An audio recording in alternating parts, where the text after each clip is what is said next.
गीता जी के 8वें अध्याय का महात्म्य। श्री नारायण जी बोले, हे लक्ष्मी, दक्षिण दिशा में नर्मदा के तट पर एक नगर है।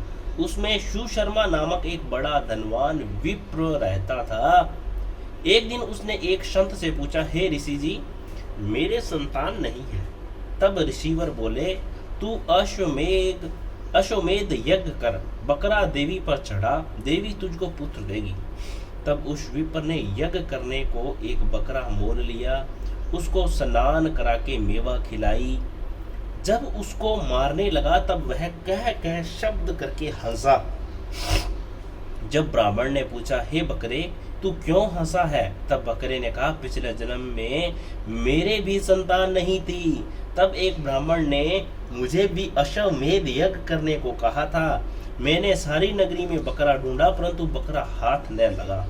ढूंढते ढूंढते एक बकरी का बच्चा दूध पीता मिला। उस बच्चे समेत बकरी को मोल ले लिया। तब उस बकरी के सतन से छुड़ाकर यज्ञ करने लगा। तब बकरी बोली, हे ब्राह्मण, तू ब्राह्मण नहीं है जो मेरे पुत्र को होम में देने लगा है। तू महापापी है। क्या यह कभी सुना है कि पराये पुत्र को मारने से किसी ने पुत्र पाया है? तू अपनी संतान के लिए मेरे पुत्र को मारता है। तू निर्दयी है, तेरे पुत्र नहीं होगा।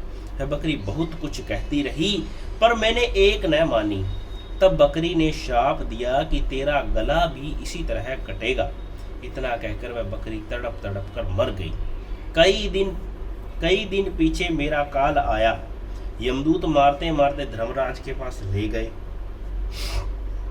धर्मराज ने कहा, इसको नरक में डाल दो, यह पापी है। फिर नरक भोगकर बंदर की योनि मिली। तब मुझे एक बाजीगर ने मोल ले लिया।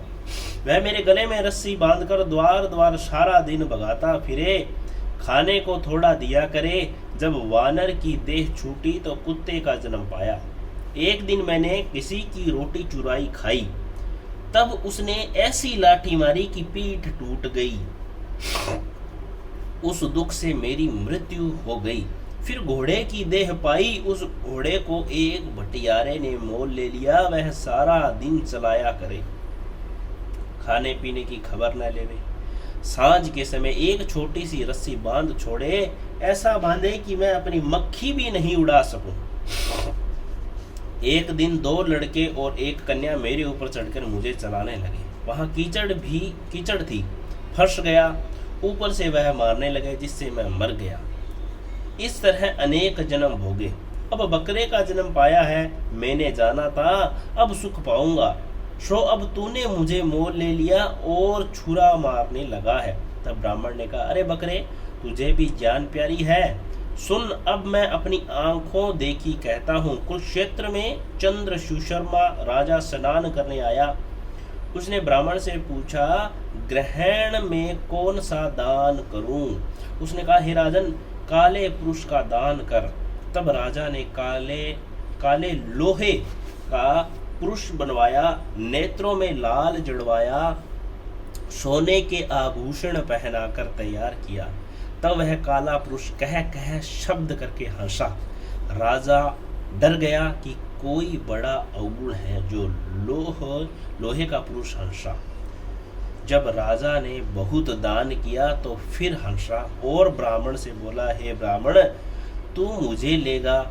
ब्राह्मण बोला, मैंने तेरे सरीखे कई पचाए हैं। तब काले पुरुष ने कहा, तू मुझको वह कारण बता जिस कारण से तूने अनेक दान पचाए हैं। तब विप्र ने कहा, जो गुण मेरे में है सो मैं जानता हूँ। तब वह काला पुरुष कह कह शब्द कर फट गया और उसमें से एक कालिका की मूर्ति निकल गई। तब विप्र ने श्री गीता जी के 8वें अध्याय का पाठ किया। सो उस कालिका की मूर्ति ने सुनकर देह पलटी। जल की अंजलि भरकर उस विप्र ने मूर्ति पर छिड़की, तो जल के छिड़कते ही उसकी देह देवदेही हो गई और विमान आया, जिस पर बैठकर वह बैकुंठ को गई। तब राजा ने कहा, तुम्हारे में कोई ऐसा गुण है जिसके द्वारा मैं भी इस अधम देह से मुक्ति पाऊं? तब विप्र ने कहा, मैं वेद पाठी हूँ।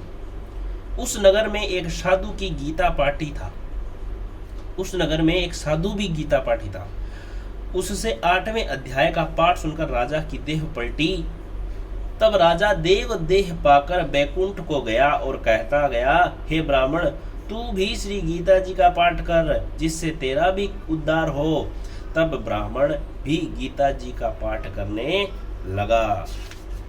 बोलो गीता मैया की जय हो, सदा ही जय हो। कृष्ण कन्हैया लाल की जय। भूल चूक गलती माफ करो।